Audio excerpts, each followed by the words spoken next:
Salut les gens! Alors aujourd'hui on fait un tout petit peu d'urbex. Pour tout vous dire, à la base on devait pas faire l'endroit qu'on va visiter aujourd'hui. Parce qu'en fait il y avait quelques panneaux qui me donnaient pas trop envie de rentrer. Bref, vous l'avez compris, j'ai pas visité un endroit pour finir en garde à vue, ça serait totalement bête. Du coup aujourd'hui on visite un autre endroit que j'avais prévu de visiter dans la journée parce qu'ils ne sont pas si loin que ça l'un de l'autre. Aujourd'hui on va visiter un vieux manoir, un vieux château. On va voir un peu comment c'est à l'intérieur.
Bon, je vous avoue, on connaît pas grand chose de ce lieu. Tout ce que l'on sait, c'est qu'il a été construit en 1893 et que pendant la Seconde Guerre mondiale, cet endroit était un bastion de la résistance. Malheureusement, à cette époque, l'envahisseur allemand avait eu vent de cette information et il a détruit le château, ou le manoir, je sais pas trop comment on pourrait le qualifier. Je pense que c'est plus un manoir qu'un château d'ailleurs, même si on le retrouve souvent sous le terme de château. Enfin bref, les Allemands l'ont fait détruire, ils l'ont incendié depuis le grenier. Bon, en tout cas, nous, on n'a pas fini d'explorer l'endroit parce que juste à côté de la bâtisse, il y a ce qu'on appelle les écuries. Alors pareil que le château, les écuries, il reste que les murs quoi. Et je pense que c'est intéressant d'aller jeter un coup d'œil.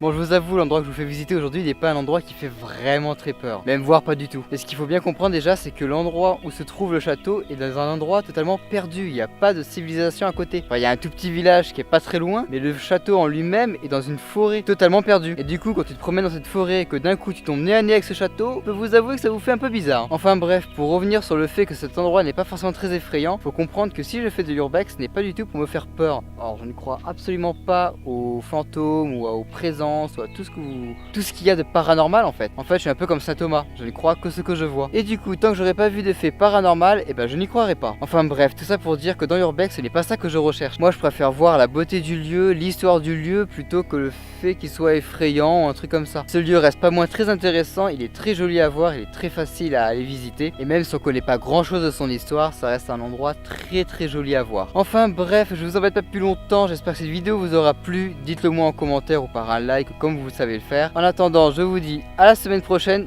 pour une autre vidéo. Ciao!